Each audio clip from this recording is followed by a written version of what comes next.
Come on, my son, get in there, you beauties. How's it going, everyone? It's the Flying Pig here on Flying Pig United with a little reaction video for you. And it's Monday analysis anyway today.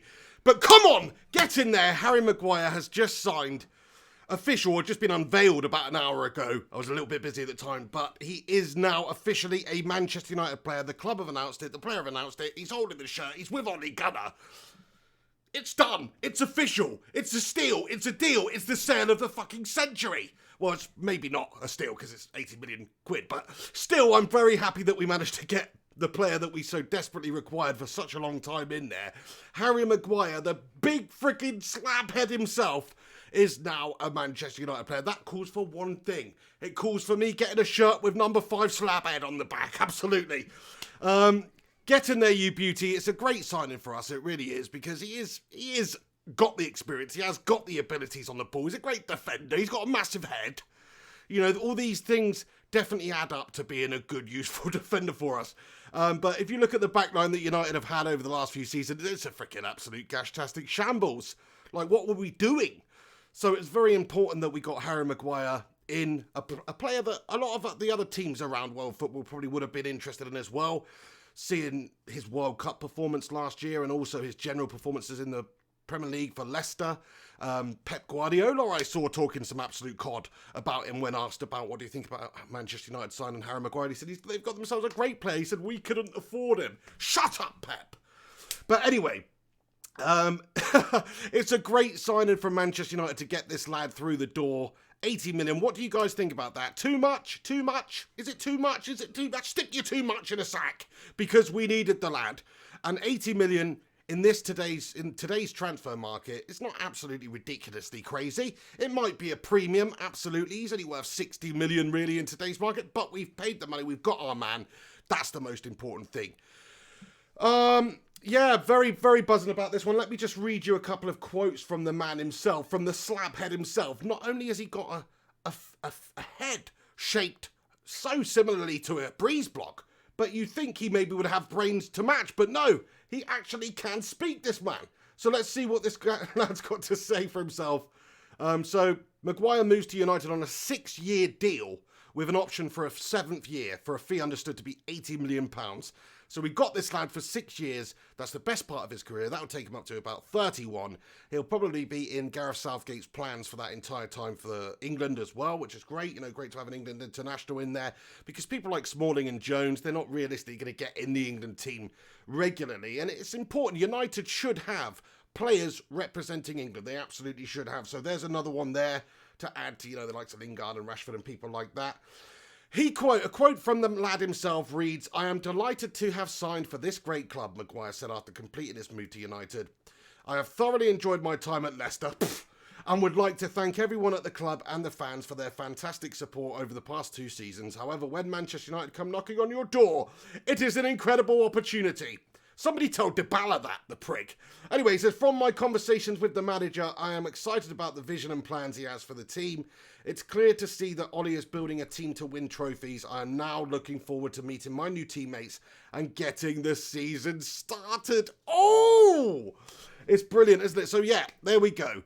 Hopefully we are looking to rebuild a team that can win trophies and can challenge for major honours and titles and things like that. The only way you're going to do that is if you improve people or positions like Jones and Smalling. So getting Harry Maguire in, obviously that's a big improvement to No Bones Jones or Chris Smalldog. I'm liking what I've seen from Victor Lindelof in pre-season, and of course last season was probably our better defender out the bunch of shit that we've got at the club.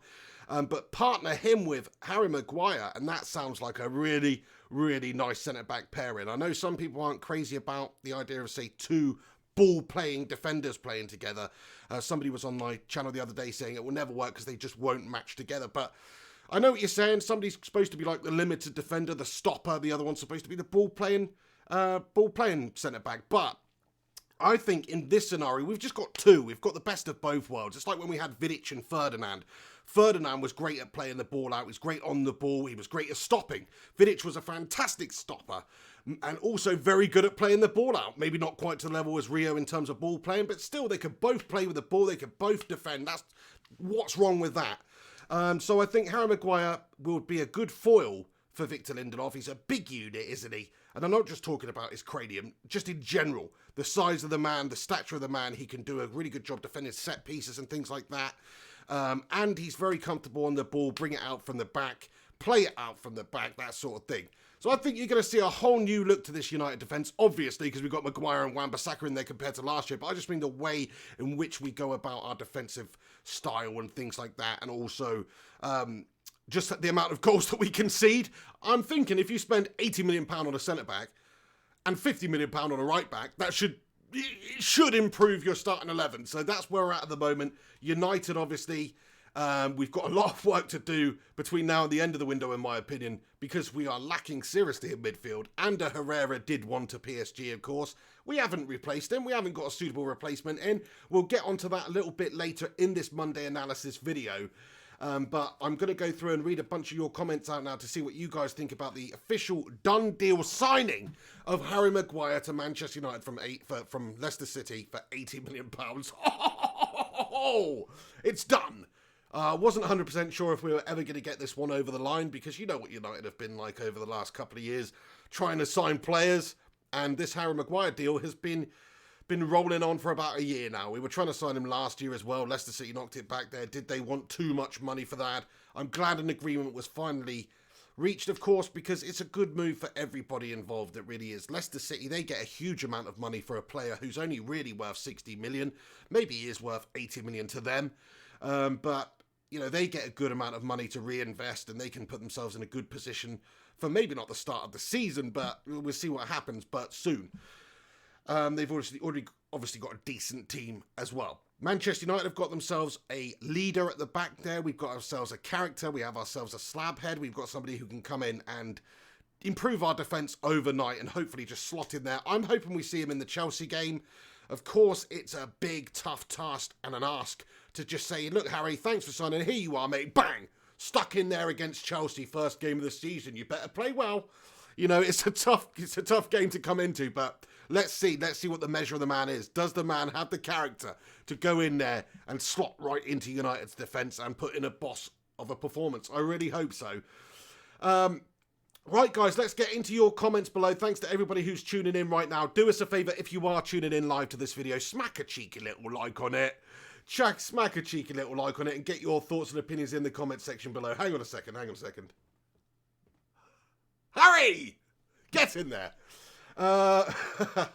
Right, let's read your comments. So shout out to OTB who says, up the Maguire. Absolutely, get in there, my son. What a signing. Brilliant to get him in here, no doubt about it. Gaz Newton says, yes, pig. Liam Martin says, yo, how you doing? PT Stackbeck says, hi, dad. Hi, son. Dennis Gonzalez, that iconic laugh. You know it's back, son. When we sign a player for £80 million that is definitely going to improve us instantly overnight, you know that maniacal laugh's coming out. Oh, yeah. Sandeep Barraj says, great signing. Jay Guild, sweet as a nut. Amos Lecture, hey, mate, do you think there will be more signings in the remaining days for us? Thank you to everybody who's sending in these questions and comments now on the live stream. To answer your question there, buddy, I do. You know why I do? Because we have to. We have to improve our midfield at the very least. It's one thing if you're going to turn Martial into a striker and have Rashford playing out on the left there, and then you've got people like Greenwood deputising, and Rashford can still play up the top there if there's an issue with Martial. So we've got sort of cover. It's not the best, strongest place to be, and Lukaku's still here, of course, in terms of up the top of the pitch, but the midfield, man, the midfield is seriously lacking. Paul Pogba is our best midfielder. Pains me to say that because he's got character flaws, in my opinion, and he does let his head go sometimes. But in terms of what he brings to the midfield, he is the better midfielder that we've got now, and Herrera's gone. He's more box-to-box. He's more mobile than any of the other ones. I mean, McTominay's obviously very good and shown a lot of hope for the future, but he cannot do it all, this young lad. People like Matic, way too static. Do not like the way he was in, you know, the way he looked in our midfield in pre-season at times. And I think he's going to get exploited for his lack of pace. He's just slowed down a little bit. Yeah, he's got decent vision. He can block and challenge and that sort of stuff, but way too slow. makes our midfield really immobile, makes us a sitting duck at times for teams who are going to play through the midfield and things like that. So I am not so sure that he has got a job to do at Manchester United. I'd rather see Pogba and McTominay in that sort of 4-2-3-1 in the 2 role than Matic featuring at all. Fred has not blown me away at any point in his Manchester United career. I really hope he can do it, but to me he's just a squad player, bit part player. We lost Ander Herrera, who was a leader, who was a fighter, who did give 100% every single game, and he did add a lot to our midfield, no doubt about that. In terms of creativity, in terms of guile, in terms of defending, in terms of getting your head up and taking it forward, Herrera was really, really good for United. We've lost that. We haven't got that anymore. So what are we going to do then? Who are we going to get? We need to have a bit of creativity in the middle of the park, because if we don't strengthen the midfield between now and then we probably won't be in that much of a better position than we were last year. I know defensively we will have improved a lot, and we've got Daniel James, a young lad who looks good going forward as well. But we'll have this gaping hole in the centre of the park where Ander Herrera used to be, and that we should probably look to try and improve upon Herrera anyway. And in my opinion, the way to do that is obvious. It's obvious. Everybody knows. Everyone's been talking about it. Go and get Bruno Fernandes. Come on, Ed Woodward. You've pulled off some sort of mastery with this potato head signing of Maguire, but you haven't signed anybody to improve our centre midfield, which is hugely important for us this season, unless we're just going to play long ball and bypass the midfield entirely, which, based on pre-season, we're not. So we do need to get a central midfielder in there, somebody who can not only create, so somebody sort of playing that playmaker role, but also somebody who can score goals. And if you're looking at a perfect candidate, then it is Bruno Fernandes, just simply because he's at a club that is not bigger than Manchester United. Sporting Lisbon is not bigger than United, so coming to United would be a step up for him. In terms of money, you're not going to have to pay him £300,000 a week, I don't think, to get him, somewhere a couple £100,000 would probably bring him to the club based on what he's on now. He's somebody that would relish the opportunity of playing that key role in United's midfield. This is a new league. I completely understand it takes time for players to adapt and things like that. But the Portuguese league is a decent league with decent teams. Lisbon and Benfica and these sorts of guys, Braga, and they have got a decent league. Not as good as the Premier League, nowhere near, but it's decent. And if he's in the Portuguese league, Liga NOS, and he is ripping it up and he's scoring 30-odd goals in all competitions throughout the season, and he's getting all these assists, then some of that is definitely going to translate over to the Premier League, which I admit is a much more physical, much more demanding, much tougher, much tighter league.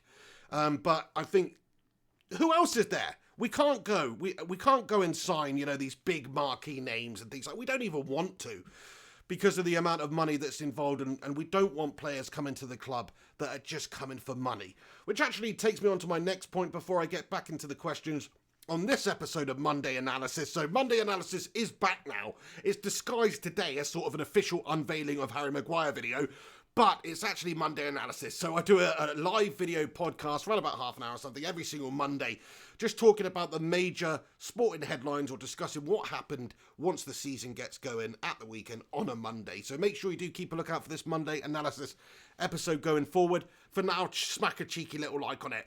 But let's get on to the fly in the ointment. Let's get on to the shit in the salad. Let's get on to Dybala. Paulo Dybala. Manchester United were interested in a swap deal with Juve for including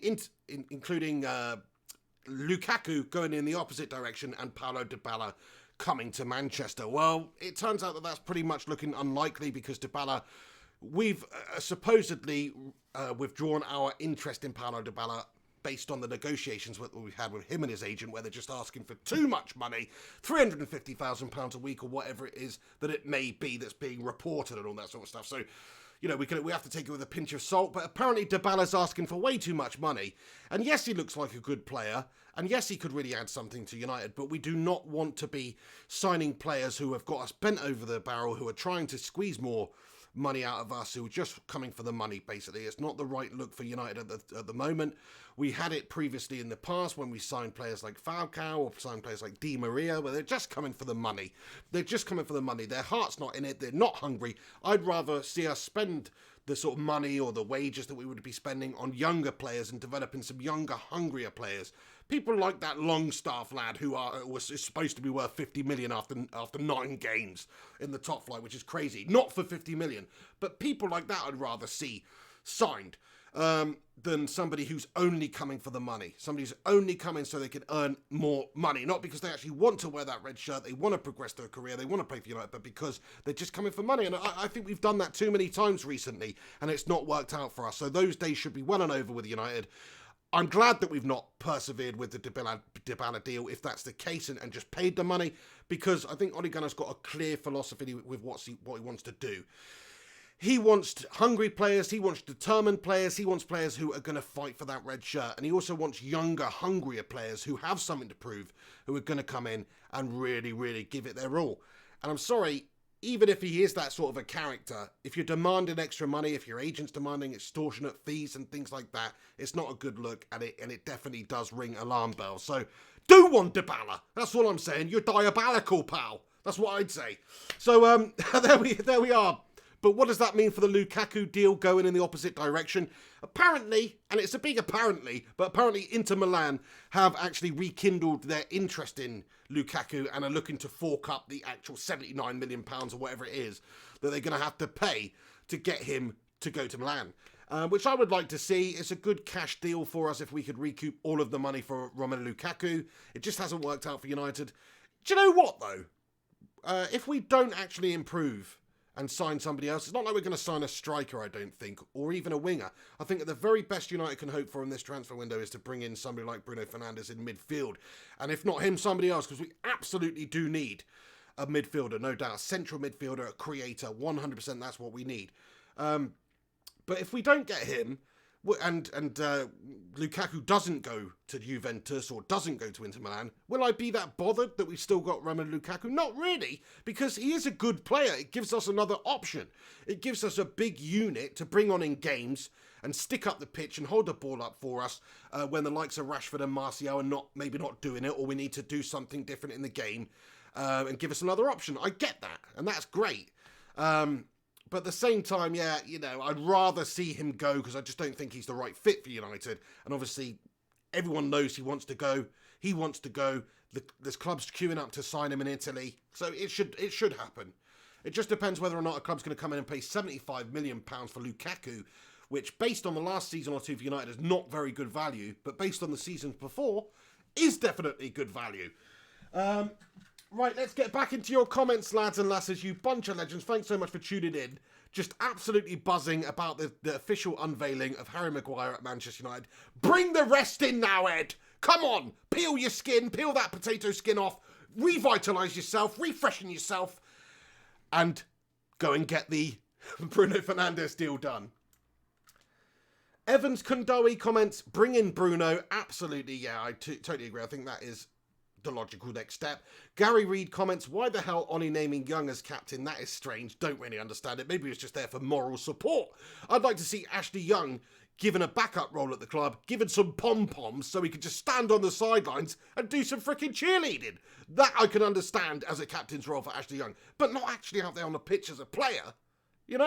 What's he going to do? He's aging, he's past it, he's okay as a backup, don't get me wrong. When we've got an injury or we're winning 4-0, bring him on, sure.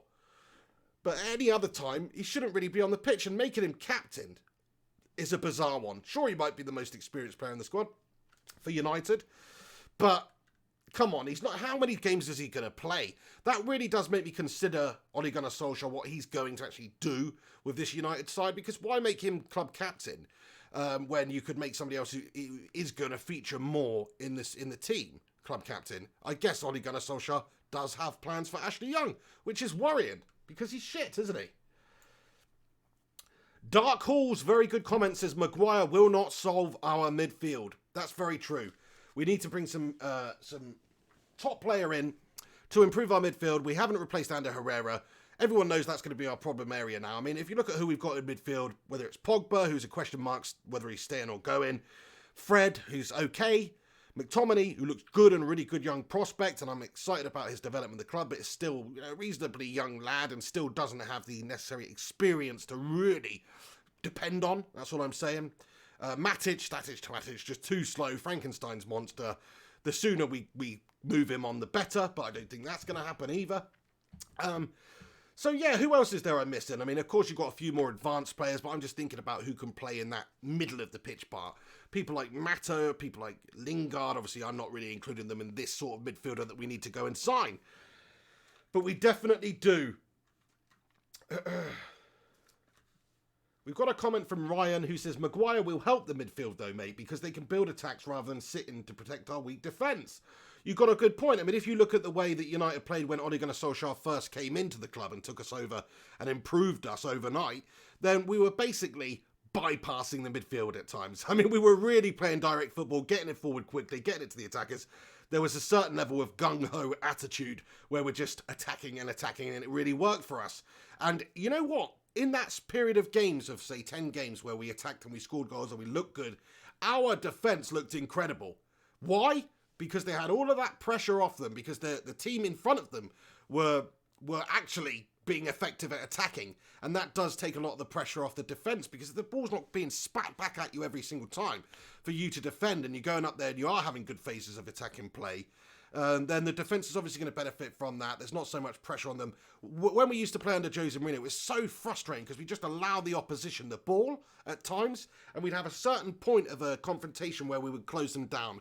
But it was quite deep in our own half, and obviously they would just be playing their football in front of us the whole time, working the ball around, passing the ball around, looking for chances, and that invited pressure onto our back line, and that was just a complete calamity. So I agree with you, man.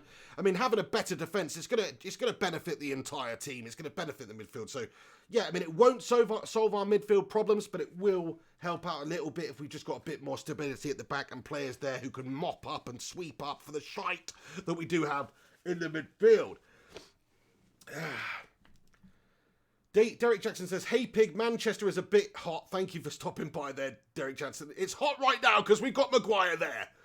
But yeah, it is. It's hot down south here as well, mate, with my shocking winter hat on. What is going on? Why would I be wearing this in such insane heat? I'm absolutely sweating, but it seemed appropriate. We have a super chat here from Alex Rincon. How are you doing, Rincon, my friend? He says, come on, my son.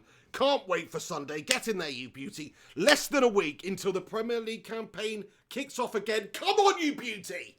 Oh, it's been a shite summer with no football, hasn't it?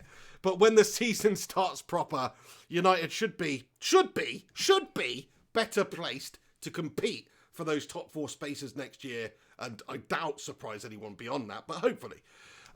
Because we'll have had that defensive stability brought into the club via Harry Maguire, via Aaron Wan-Bissaka, and we'll also have had a bit of good offensive ability brought in through Daniel James, and hopefully through Bruno Fernandes, who, you know, is obviously not a Manchester United player anywhere near it just yet. But yeah, that's not a bad window. I'd like to see somebody else come in. I'd like to see another young, hungry player come in who can do a really good job for us now, but obviously they're few and far between. But we should not go and sign players who are only interested in coming to the club just simply for more money. I don't like that. It's not been a good look for United over the years. Thank you very much for your super chat there, Rincon. You're a legend.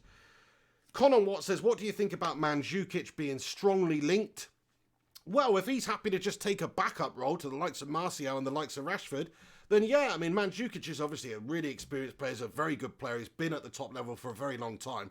Great with his head, great, you know, absolutely fantastic target man. So, yeah, it would make sense to bring somebody like that in to sort of replace that Romelu Lukaku type player if Romelu was to go in the opposite direction, or if he was to go to Inter Milan.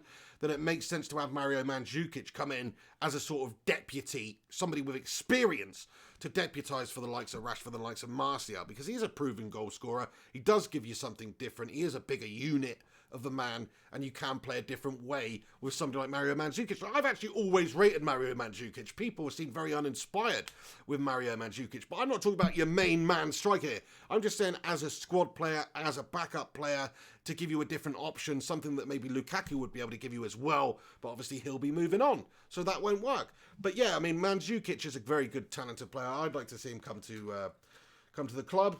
You know, just in a backup role, though, although let's see how it goes. Speedy Bullock's comments. Come on, my son. Get in there, you absolute beauty. Griffo Chaz says, still a bad window unless a midfielder is brought in. Yeah, you make a good point there, Griffo Chaz. It is a bad window if United don't improve ourselves creatively or offensively. Sure, we've improved ourselves massively defensively by the signings of Harry Maguire and Aaron Wan-Bissaka. Nobody can deny those are two proven Premier League players. Wan-Bissaka's had one top year, one really good year for Palace. Got their player of the year as a right back. It's only 1 year. He's only 21, but it bodes very well indeed. Harry Maguire's had a couple of seasons at the top flight there. He's done the business for England in major tournaments. He's got the character. He's got the bottle. He's got the leadership qualities.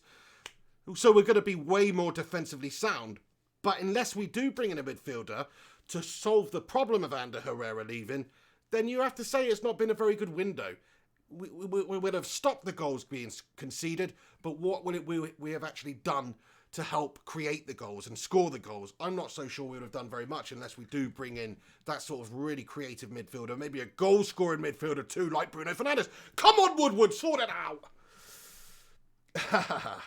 out! Comment from Alex Rudd, who says, finally the season begins, no more trade rumours and friendlies. Get in there, Alex Rudd. Thank you very much for stopping by on here and commenting, as per usual, you cheeky little legend. Yeah, I'm with you, Alex. Can't wait for the season to get underway properly now. Chelsea on Sunday. We're going to batter the scumbags. Hopefully, anyway. Really tough game for us to start the season with. Probably the right game. It's the right game to start the season with because Ole Gunnar Solskjaer versus Frank Lampard, two ex-players, legends of their clubs, little managerial experience, really. They're coming up to face each other. And at the moment, maybe United will be in a better placed position to have an advantage over Chelsea going into the game, but anything can happen. It's vitally important for United that we start the campaign really well, get the win, alleviate just a little bit of the pressure that is inevitably going to be on this squad and inevitably going to be on Ole Gunnar Solskjaer's shoulders because it's a huge club. We're expected to win. We spent money now. We spent a reasonable amount of money now. So there is pressure on Ole Gunnar Solskjaer and Manchester United to go out there and perform. So the Chelsea game is huge because you can just imagine what's going to be said if we go out there in that game, we get battered 3-0 from the off. You can just imagine what's going to be said, and I don't want to see that. I want to see United give a really good account of ourselves. We've had a great pre-season, but pre-season really goes out the window when you're coming up against Chelsea come first game of the Premier League campaign. Neil Duffin, how you doing, buddy? Comments, me too. Excellent, mate. Happy for Harry. Matic, a real liability. Rojo, do on. One more midfielder. That'll do. Yeah, unfortunately for Marcus Rojo, great comment, Neil. For Marcus Rojo, he's just got too much competition at the club there. He was sort of that utility, versatile backup player, could play left back, could play centre back. But it's got to that stage for him now, I think, where even though he's a decent player, there's just too much competition at the back now with Harry Maguire coming in and Lindelof obviously probably being the first choice. And then Eric Bailly, when he's fit, probably being the second choice. And then you have Twanzebe coming through, who, in my opinion, should be also second choice. He should be deputising. He should be learning. He should be plying his trade. And the only way he's going to get the option to ply his trade and not go out on loan or anything is if he's going to get a decent amount of games.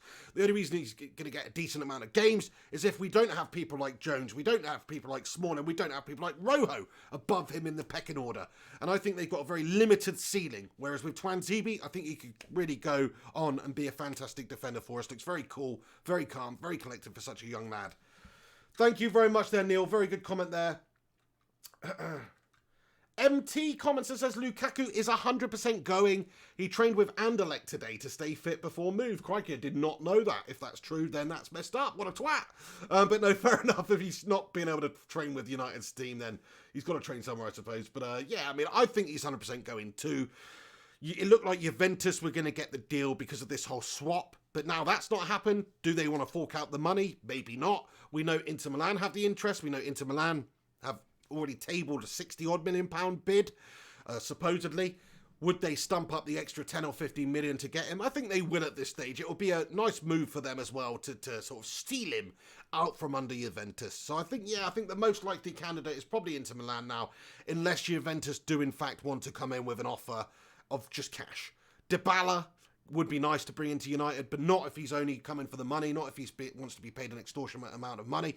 It's not a good look for United. I think Ole Gunnar and the board are absolutely right to scupper that deal if the agent fees and the player fees and the wages and stuff like that are astronomical. Because sure, he's a good player. He scored 1 and 2 for his career over in Juventus. Last season, not the best for him. He's got a lot of competition there.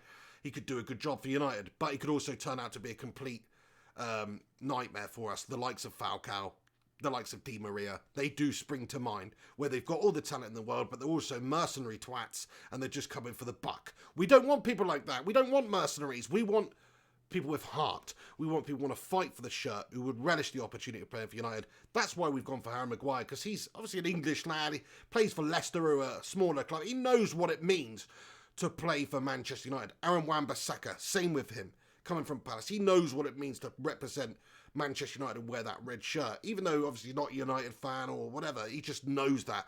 Having grown up with Manchester United being one of the most dominant forces in Europe, or in England, certainly. Fun Guy says, love the shirt, Pigman. Thank you very much. Get in there. Lee Charles Ferguson says, still listening from Vietnam, Pig. Nice one, mate. Good enough signing as he's Premier League proven. A former champion himself. Hey, is Henry okay in China? Henry's absolutely fine in China. Have you not been watching our Pig and the Hen shows, Lee? Get in there if you haven't. It's every single Wednesday at 3 p.m. Me and Henry Hotspur, we do a live Pig and the Hen Show podcast where we get into all things United and Spurs and football in general for about 90 minutes. We do that every single Wednesday now at 3 p.m. UK time. So keep a lookout for that. And if you missed the last few episodes, there's 3 episodes since we've started doing it again. But every single Wednesday at 4 p.m. So keep a lookout for that, buddy. Jose Angel Zambada comments. What a great name, by the way. He says, smash a like. Well done, Jose. Thank you for reminding me. Smash a like on this video. Let me know your thoughts and opinions on Maguire signing in the comment section. I'm going to stick around for a little bit longer now and read a bunch of your comments out. But once again, thanks to everybody who's tuning into this live stream right now and help making this video what it is by interacting in the live chat. Keep doing that. And yes, as Jose Angel Zambada comments, smash a cheeky little like on this one. Super chat from Alex Rudd. Thank you, the Ruddinator. He says, how bad... Oh, hang on a second. I've gone past it. He says, how bad does that hat smell? Wouldn't you like to know? You probably wouldn't like to know, buddy, because, you know, it's not been washed in a while, and there's been plenty of hot days recently, and I am, in fact, wearing this indoors at about 30-degree heat. So you can imagine that yourself. Luckily, my sweat does smell rather sweet, so... No, realistically, Alex, it stinks like ass, buddy. So I definitely avoid that. Definitely avoid it. Gungshi in the house says, get in there, my son. Good to have a decent defender at last. Get in there, Gungers. What a signing, though. Centre-back leader, ball player. Shown over the last couple of seasons he can do it in the top flight. Has the character, has the bottle. The way that he played for England during the World Cup. I know England had a ridiculously great run to get to where we got. But the way Harry Maguire played in particular, it was that of a pure leader. It was that of a fighter. It was that he was trying to drag his team forward from the back.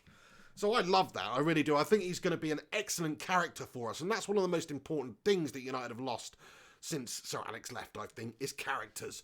The characters have left. The Rios have left. The Vidic's have left. Those guys, the Roy Keanes, all those characters, the great characters we had over the years. We barely have any now. Who do we have now? Ashley Young? Is Ashley Young a great character? Dives like a little fairy half the time? Useless half the time? No, he's not really a character, is he? Is Phil Jones a character? No, he's not. He might be a freaking Goosebumps character with those crazy faces that he pulls, but he is not an actual character of a footballer is what I mean. We've got a couple of them. Ander Herrera was one. He pissed off. So we need to get characters in there. That's vitally important. I think we've got Wan-Bissaka, who looks like a good character to me. He looks like he just will not be beaten. And when he does get beaten, crikey, he's going to get that ball back. I like that attitude.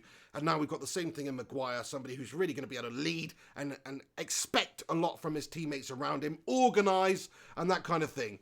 So yes, I think it's a very, very, very decent signing for a defender for us. Cluo Aced Gaming comments, Leicester may come and offer us 45 million for Jones after seeing Bournemouth call Nathan Ake 75 million. Well, yeah, fair play. I mean, Ake's obviously, he's a better defender than Phil Jones in my opinion, but I would just like to see Phil Jones off the books now. We signed him for 18 million from Blackburn when that Sir Alex Ferguson was still here. Name me what he's really gone on and done since then. What has he gone on and done? The first couple of games I saw Phil Jones play, I was so excited with him because he looked like he had it all. He was good at defending, good on the ball, insane forward runs, confident. I remember him scoring a ridiculous goal once where he just run through a few players and put it in the back of the net for United. And I thought, God, he's going to be an all-round player. You can play him in the midfield, whatever. It's just not happened for him. Whether it's from a host of injuries, whether it's from, you know, the lack of success that's been around him at the club, but his development has been really gash. He's not turned into the player we all thought he was going to be.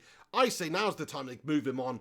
If Leicester or somebody wants to come in for a bid for it, there's 3 players that I would love to get rid of at the back here. And I don't mean get rid of all of them, because we do need a squad, we do need backups and things like that. But I'm saying if anybody wants to come in and make a bid for Rojo, make a bid for Smalling even, and make a bid for Jones, Smalling's probably the one I'd rather keep out the 3. But those 3 players, they're all on the transfer list in my opinion.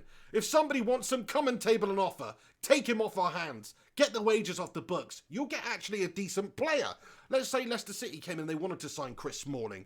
They are actually getting themselves a decent player.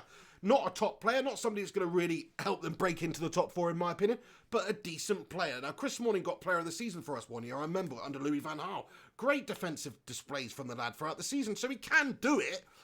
Just not enough, not consistently enough, too many errors in there. But for a team like Leicester City, or a team like, I don't know, Bournemouth, like you mentioned about Aki, or whoever, somebody like that, surely they'd love the opportunity to sign a player like Chris Smalling, or like Marcus Rojo, or like Phil Jones. Surely. Gungshi with a cheeky super chat. Thank you very much, pal, for getting in here with your super chat. He comments, Mandzukic could be a decent plan B, but the priority now is our weak midfield. Yeah. 100%, yeah. I mean, Mandzukic would be a good signing to get us because we are quite light in that area at the top of the pitch there. And he is a different sort of player to us. He would give us that plan B because he's more physical. He's very good with his head. Good target man, good hold up. All that sort of stuff, which at the moment, other than Lukaku, who is potentially leaving, we don't really have. Yeah, but I do agree with you. I think the midfield is the problem area. The midfield's where we're going to have to do most of our improvement between now and the end of the window. Hopefully Bruno Fernandes, but I'd like to see somebody else come in as well. Maybe another winger, a younger lad, somebody who's hungrier. You know, get your thoughts and opinions in maybe who could fit the bill in the comments section. Right, guys, I've just seen the time. I'm going to have to pretty much wrap this episode up. We've got a super chat from Anthony Kaufman I've got to read out. He says, slowly we are changing. Slowly we are Anthony Kaufman. Thank you very much for getting in here with your support on the channel.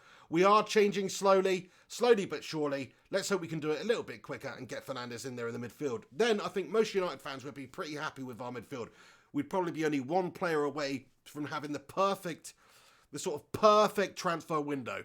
If we could get Bruno Fernandes, Daniel James, Aaron Wan-Bissaka, Harry Maguire, it's a pretty damn good window, isn't it? It's not perfect, but it's pretty damn good.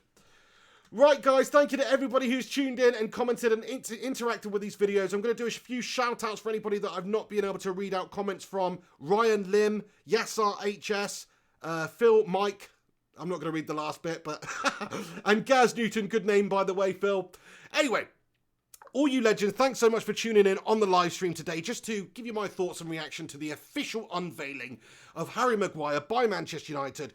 We've completed the transfer and everything's finalised for Harry Maguire for £80 million from Leicester City. It's a big amount of money, but he's a big player and a big character, somebody who can definitely improve us in a large way. So I'm very happy we've got Slabhead on board.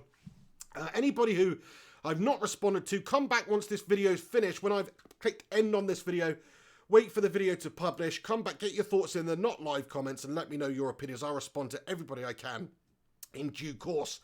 Anyway, guys, I'll see you very, very soon. This is the Pig on Flying Pig United. Get in there, you beauty. Harry Maguire is a red. We've got the leader at the back that we need. We've improved our defence markedly. Now it's up to Ed Woodward, the Potato King himself, to work his frickin' McCain's magic and get that midfielder in that we desperately require. You've been watching Flying Pig United. Thanks so much for stopping by. Smash a like on this video before you go. If you happen to be new to the channel, smash that subscribe button. Click that little bell button as well to be notified when I post a video to the channel. But I'll keep you up to date between now and the end of the transfer window with what actually is occurring for United in the transfer market. So if we've realistically got the potential of Bruno Fernandes coming in, I'll keep you in the loop. Anyway, you've been watching the Pig on Flying Pig United. Take it easy. Have yourselves a good one. And come on.